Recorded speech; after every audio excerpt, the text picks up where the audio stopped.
जी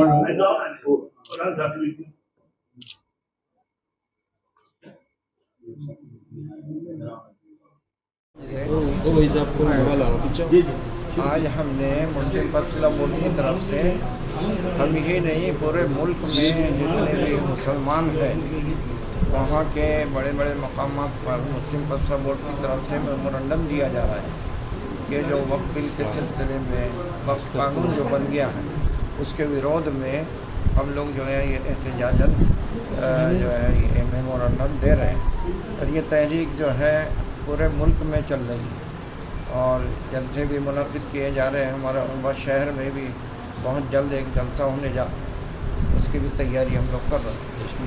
ये असल में कानून हमारे मजहबी जो है इख्तियारात के भी ख़िलाफ़ है, दस्तूर के भी ख़िलाफ़ है और औक़ाफ़ की जो ज़मीनें हैं वो ज़मीनें सब अल्लाह ताला की ज़मीनें हैं, उस पर नाजायज़ कब्ज़ा करना और उसको गस्ब करना कानूनी एतबार से भी गलत है, मजहबी एतबार से भी गलत है।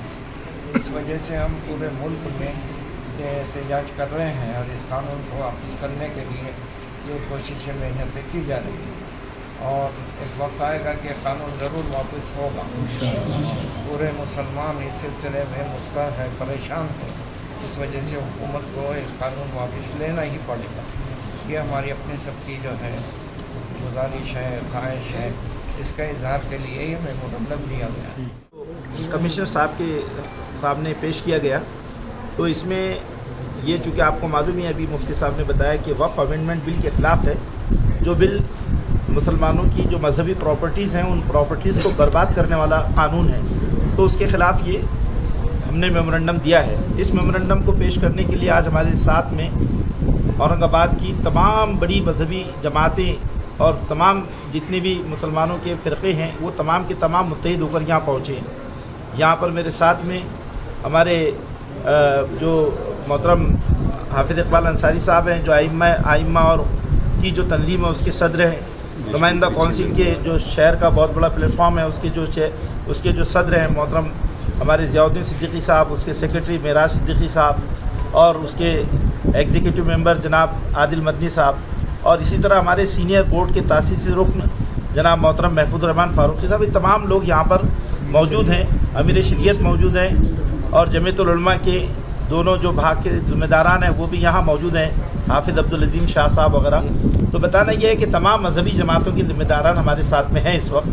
जी जी, जब बिल ऐवान में आ रहा था तो कई सारी मजम्मत हुई, लेकिन उसके बाद भी बिल पास हो जाता है और एक्ट बन जाता है, लेकिन अब तक के जो मरकज़ी हुकूमत है वो मुसलमानों के एहतजाजात नज़रअंदाज कर रही है। ये बात सही कहा आपने कि जिस तरह से हमारी मरकज़ी हुकूमत मुसलमानों के मुतालबात को नज़रअंदाज करती है और करती रही है, तो इस मरतबा भी यही रवैया सामने आ रहा है। लेकिन ये दूसरे बिलों की तरह कोई बिल नहीं है, इसका ताल्लुक़ रास मुसलमानों के मजहबी और बुनियादी हुकूक़ से है। ये जंग आखिरी सांस तक चलेगी क्योंकि इसमें जो है कोई भी मुसलमान इस बात को पसंद नहीं करेगा कि उसकी मस्जिदें, उसके कब्रिस्तान, उसकी दरगाहें और उसकी जो मदारिस हैं वो तमाम के तमाम जो है वो उसके हाथ से निकल जाए, क्योंकि ये उसके मिली और दीनी वजूद का मसला है। हम इसको सियासी एतबार से, समाजी एतबार से, दस्तूरी एतबार से हम इसके ख़िलाफ़ ये जद्दोजहद हमेशा जारी रखेंगे। ये जद्दोजहद 2 दिन की और 5 दिन की नहीं है, 1 महीने और 4 महीने की नहीं है। ये जद्दोजहद दरअसल हमारे तहफ़्फ़ुज़ और हमारे वजूद की जद्दोजहद है जो जारी रहेगी। और बिरादर वतन भी, हाँ, एक बिरादर वतन की बड़ी तादाद हमारे साथ है, जिसको आपने पार्लियामेंट में देखा है कि पार्लियामेंट में तारीख़ में पहली मरतबा अपोजिशन ने जो है ज़मीर की आवाज़ पर लब्बैक कहते हुए इस ज़ालिमाना क़ानून के ख़िलाफ़ जो कुछ कहा है वो आपके सामने है। और हमें यकीन है कि भारत में अब आज भी वो लोग ज़िंदा हैं जिनके दिल में इंसाफ है और ज़मीर है, वो इंशाअल्लाह हमारे साथ चलेंगे और हम इस कानून को वापस लेंगे। जी साथियों, आज यहाँ पर डिविज़नल कमिश्नर ऑफिस पर हम सब लोग यहाँ पर जमा हुए हैं। एक सेंसिटिव मसले के ऊपर यहाँ पर सभी लोग जमा हुए हैं। मेरा नाम विश्वजीत गुणारकर, बुद्धिस्ट इंटरनेशनल नेटवर्क, ये जो देश भर कार्यरत रहने वाला संगठन है, जो कि माननीय वामन मिश्रम जी जो राष्ट्रीय संरक्षक इस पदानुसार ये संगठन के लिए एक आला अफसर तौर पर काम करते हैं और उसी संगठन के लिए मैं राज्य सचिव तौर पर काम करता हूँ। और मैं अपनी बात यहाँ पर रखना चाहूँगा, जब भी आवाम के ऊपर अन्याय होता है, यहाँ पर जाति का मसला नहीं है, चाहे मुसलमान हो या क्रिश्चियन हो या पारसी हो या हिंदू भी हो, यहाँ पर एक बात देखी गई है कि कानूनी तौर पर मुस्लिम लॉ है, हिंदू लॉ है और बुद्धिस्ट लॉ तो है ही नहीं। अगर न्याय की बात आती है, जब हिंदू का प्रॉब्लम आता है तो हिंदू लॉ काम करता है, मुस्लिम लॉ का जब प्रॉब्लम आता है तो मुस्लिम लॉ काम करता है। और वक्फ बोर्ड के लिए भी एक सेपरेट कानून है। और यहाँ पर हमने देखा है कि वक्फ बोर्ड के लिए जो गवर्नमेंट के द्वारा, मैं तो कहूँगा, गुस्ताखी की गई है, उसका हम कड़े तौर पर विरोध करते हैं। और मैं बुद्धिस्ट इंटरनेशनल नेटवर्क राज्य सचिव के नाते इसका हमारे संगठन द्वारा निषेध करता हूँ। और मैं मेरी तरफ से और हमारे संगठन की तरफ से बड़े स्ट्रॉन्ग तरीके से इस जो वक्फ बोर्ड का जो मसला जो चल रहा है, जो कि अन्यायकारक है, उसको हमारा कड़ा समर्थन है। और संक्षिप्त में थोड़ी सी अपनी बात और रखना चाहूँगा,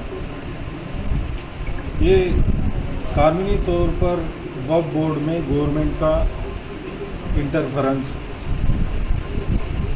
करना, ये इतनी बात सीमित नहीं है, ये अन्याय वाली बात है। जब भावनाओं के तौर पर राम मंदिर सुप्रीम कोर्ट द्वारा अगर दिया जाता है तो मुझे माफ़ करना दोस्तों, ये हमारे भी भावना का मतलब है, ये मुस्लिम अवाम की भावना का मतलब है, ये कोई वक्फ बोर्ड का मतलब नहीं है, ये मुस्लिम लोगों की भावनाओं का मतलब है। अगर मुस्लिम लोगों के भी भावना का रिस्पेक्ट करते हुए जिस तरीके से सुप्रीम कोर्ट द्वारा जस्टिस देकर हिंदू लोगों का अगर राम मंदिर दिया जाता है, तो आपकी दखलंदाजी इस वक्फ बोर्ड में कतई कबूल नहीं है। इसी बात के साथ मैं अपनी बात रखना चाहूँगा। और एक छोटी सी आखिरी बात रखूँगा, मैं आप सभी से भी एक अपेक्षा करता हूँ कि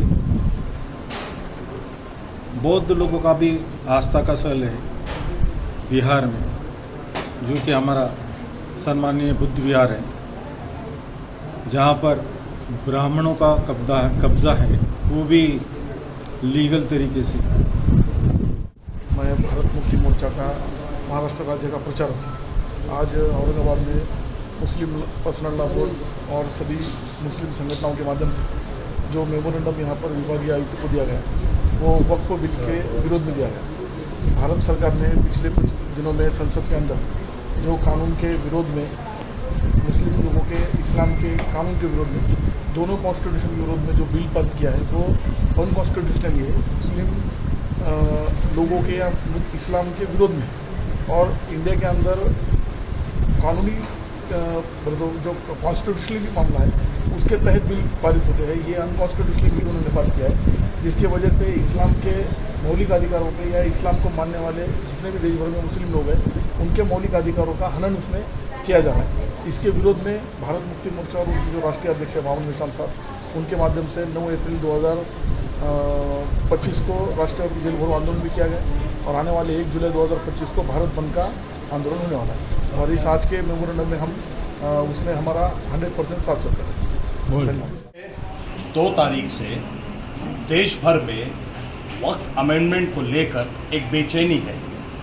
एक दिन में लोकसभा में बिल पास हो जाता है, दूसरे दिन में राज्यसभा में बिल पास हो जाता है और तीसरे दिन राष्ट्रपति इस पे दस्तखत कर कर इसको कानून बनाते हैं।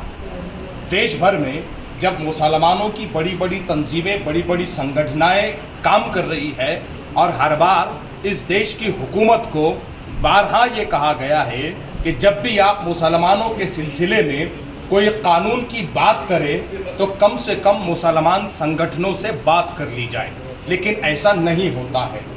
आप 44 अमेंडमेंट वक्फ में करते हैं और उसको इस देश की जनता पर थोपना चाहते हैं और मुसलमानों की आवाज़ को दबाना चाहते हैं। ये मामला अगर आप और करीब जाकर देखते हैं तो ये समझ में आता है ये मुद्दा सिर्फ मुसलमानों का नहीं है, ये तमाम माइनॉरिटीज़ के ऊपर हमला है। आप महाबोधि महाविहार के साथ देख लीजिए, आप क्रिश्चियनों के साथ देख लीजिए कि क्रिश्चियनों के पास इस देश में 40 लाख एकड़ ज़मीन है। ये आरएसएस के सोशल मीडिया से जो है तो वायरल किया जाता है। आप सिखों के गुरुद्वारों के अंदर जो है तो हिंदू संगठनों को घुसाने की बात करते हैं, और आप औकाफ के अंदर भी जो है तो गैर मुस्लिमों को जगह देने की बात करते हैं, जो सरासर नाइंसाफ़ी है। सवाल यहाँ पर यह है कि जब भी माइनॉरिटीज़ की बात आती है तो ऐसा क्यों होता है कि हुकूमत को लगता है कि माइनॉरिटीज़ के इदारों में हुकूमती लोग होने चाहिए। आज all India Muslim personal board की जानिब से देश के हर शहर में एक मेमोरेंडम दिया गया एहतिजाज की शक्ल में। All India Muslim personal board जहां पर अलग अलग किस्म से एहतिजाज कर रहा है, बत्ती गुल की गई, जो है तो हाथों पर फीते बांधे गए और देश भर में औकाफ बचाने के लिए कार्यक्रम किए गए। उसी की कड़ी को बढ़ाते हुए आज का ये निवेदन था डिविजनल कमिश्नर को औरंगाबाद में दिया गया। तमाम तंजीमों ने इसके अंदर साथ दिया। चूँकि मैं वंचित बहुजन आघाड़ी का राज्य प्रवक्ता होने की हैसियत से आज मुस्लिम पर्सनल बोर्ड के साथ कंधे से कंधा लगाकर इसलिए खड़ा हुआ